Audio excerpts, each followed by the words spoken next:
والذین آمنوا معه متى نصر اللہ الا ان نصر اللہ قریب. اللہ فرماتا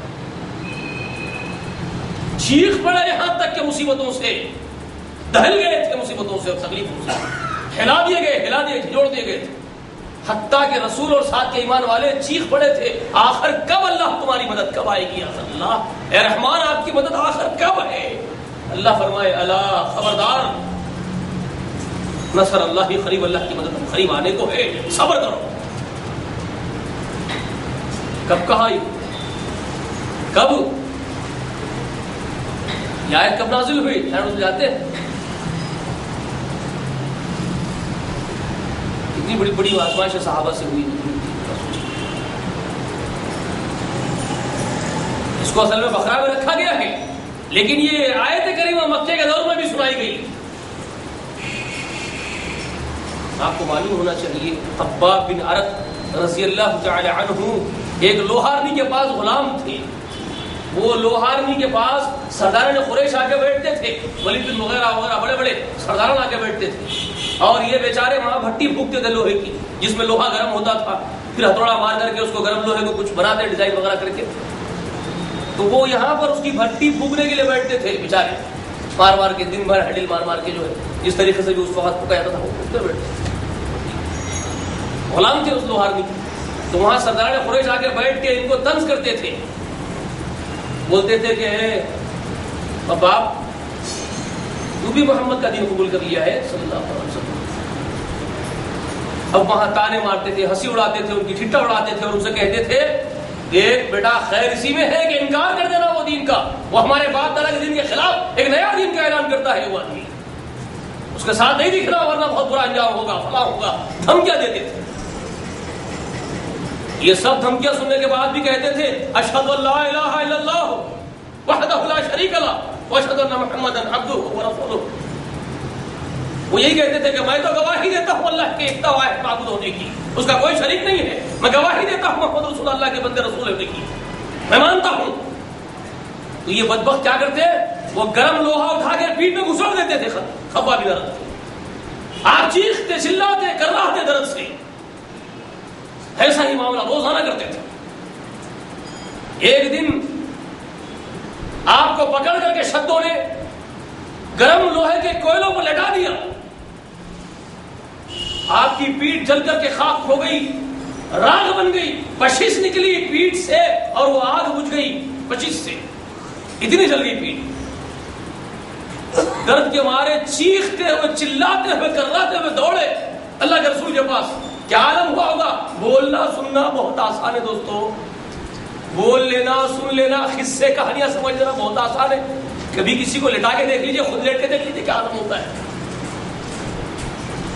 اللہ اکبر، کیا عالم ہوا ہوگا، کتنا درد اور تکلیف ہوئی ہوگی. چیختے ہوئے دوڑ رہے، کراتے ہوئے دوڑے، چیختے ہوئے کہتے اللہ کے رسول ان ظالموں کے لیے بد دعا کیجیے، دیکھیں میری پیٹھ جلا کر کے بھون دی لوگوں نے، پیٹھ دکھائی. اللہ کے رسول فرماتے ہیں خباب صبر کر، صبر کر. کہتے صبر کر خباب، صبر کر، ایک دن آئے گا امن ہوگا، امن ہوگا، اللہ کے دین کا بول بالا ایک دن ہوگا. آج یقینی طور پر دشواریاں ہیں، تکلیفیں ہیں، صبر کرنا. اور پھر اس وقت تلقین کرتے ہوئے فرماتے ہیں خباب ہم سے پہلے جو دین کی تبلیغ کرتے ہوئے انبیاء گزرے، انبیاء کے ساتھی گزرے، ان پر جو مشقتیں اور تکلیفوں کے پہاڑ توڑے گئے اس سے بہت زیادہ تھے. خباب تلقین کرتے اپنے صحابی کو فرماتے ہیں کہ ان لوگوں کے جسموں کو زمین میں گاڑا گیا اور جسموں کے سروں پر سے آرے چلا کر کے ان کے جسموں کے دو ٹکڑے کر دیے گئے تھے. خباب زندہ ٹکڑے کر دیے گئے لوگوں، لوہے کی کنگیاں بنا کر کے ان کے گوشت اور ہڈیوں کو چھیل کے جدا کر دیا گیا تھا زندہ آدمیوں کو. خباب بڑی صبر کا مظاہرہ کیا ہم سے پہلے کے لوگوں نے. صبر کرنا، صبر کرنا تلقین دے رہے ہیں. اللہ تعالیٰ فرماتا ام حسبتم ان تدخلوا الجنہ، کیا تم سمجھتے ہو جنت میں ایسے ہی چلے جاؤ گے؟ ابھی وہ مصائب تم پر نہیں آئے جو تم سے پہلے لوگوں پر ٹوٹے تھے. سچ کی راہ کے بعد یہ صبر کا مظاہرہ چاہیے، یہ استقامت، استقلال چاہیے. ان الذین قالوا ربنا اللہ ثم استقاموا، اللہ کا مطلب یہ ہے لوگوں نے کہا کہ ہمارا رب اللہ ہے، صرف کفایت نہیں کر گیا ان کا یہ کہتے نا، بلکہ اس پر استقامت چاہیے، استقلال چاہیے، ثابت قدمی اللہ کو مطلوب ہے۔ جب یہ ثابت قدمی پیدا ہوگی، صابرین و صابرات کہلاؤ گے، تو پھر اللہ کی مددیں قریب ہے تمہارے، خوش ہو جاؤ۔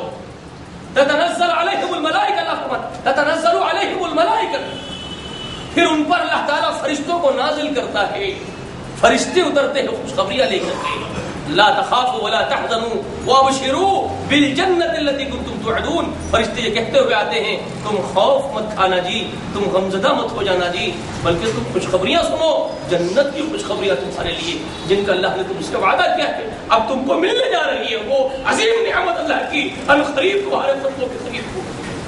یہ خوشخبریاں دیتے ہوئے فرشتے اس وقت آتے ہیں جب بندہ اس پر صبر کے ساتھ زندگی گزارتا ہے، پوری زندگی صبر کا مظاہرہ کرتا ہے۔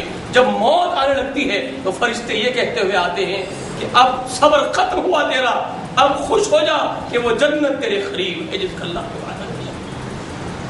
نحن اولیاؤکم فی الحیات الدنیا وفی الآخرہ، کہتے ہیں ہم ہی دنیا میں بھی تم کو صبر دیتے تھے، اللہ والے تم تھے اس لیے ہم تم کو تھپکیاں دیتے تھے، تمہارے رفیق ہم ہی تھے۔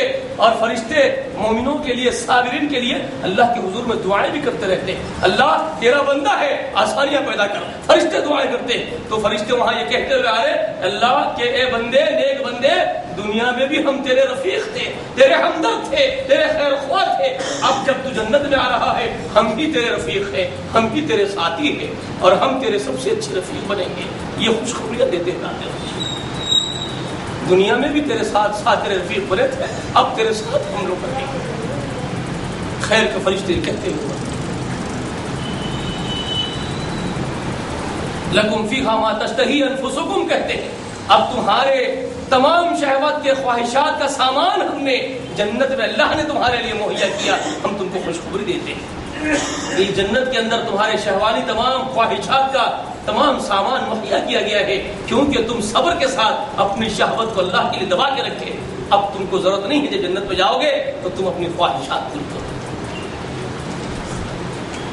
یہ تمہارا مقام ہے خواہشات کو پورے کرنے کا، یہ جنت ہے، دنیا نہیں ہے، یہ دنیا نہیں ہے، یہ ویلنٹائن ڈے نہیں ہے، یہ بغیچے نہیں ہے عاشقی معشوقی کے، یہ جنت کے بغیچے ہوں گے جہاں تم حلال طریقے سے اللہ کی عطا کردہ نعمتوں سے مستفید ہوگے، شہوانی خواہشات پوری کرو گے۔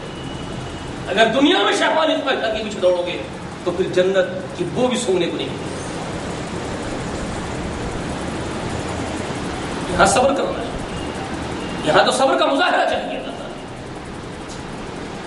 ٹھہرو کہ ایک دن ہے تمہارے تمام خواہشات وہاں پورے کیے جائیں گے، یہیں کیوں اجرت کرتے ہو، کیوں اچھل کود بنا رہے ہو، یہیں پر اچھل رہے ہیں، کود رہے ہیں، یہیں پر یہی چاہیے، ہر چیز یہی چاہیے، تو پھر وہاں کیا لوگے؟ ٹھہرو، صبر کرو۔ صبر کئی معنوں پر مشتمل ہے، کیونکہ درس ایک ہی آیت پر لوگ چلتا رہے تو اکسا جائیں گے، اس لیے میں اس کو مختصر کرنے کے لیے تمام چیزوں کو ذکر کر رہا ہوں، ورنہ صبر کے لیے اگر بولنے بیٹھ جائے، صبر کتنے درجے کا صبر ہے، توحید پر صبر کیا چیز ہے، اللہ کی وحدانیت پر صبر کیا چیز ہے، معصیت پر صبر کیا چیز ہے، اسی پر صبر۔ لیکن یاد رکھیں سچائی کی سب سے بڑی صداقت کی اپنے گواہی دے دی تو پھر اس پر صبر کا مظاہرہ بہت ضروری ہے، کیونکہ سچائی کی راہ اختیار کرنے والا ہمیشہ سچ کی طرف بلائے گا۔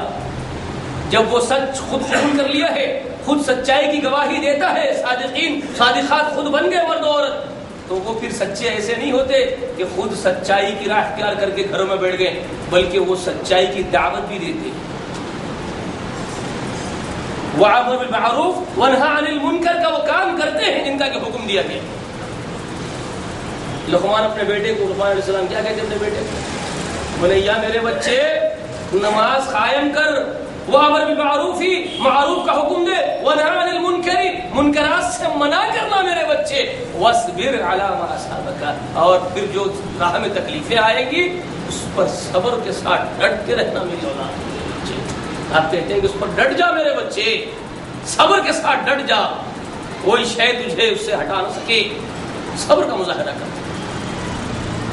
ان ذالک لازمی الامور اللہ کے نیک بندے لقمان علیہ السلام کیا کہتے ہیں؟ بے شک یہ جو کام ہے بچے یہ بڑی ہمت کے کام ہے کہ صبر کے ساتھ دین پر قائم رہنا ڈٹ کر کے، یہ بڑی ہمت اور حوصلے کا کام ہے، یہ ہر بزدل کا کام نہیں ہے۔ ذری مصیبت آئی تو دوڑ گیا کسی اور طرف۔ ہاں ہر جگہ توحید صبر کا مظاہرہ، توحید پر ہے صبر کا مظاہرہ۔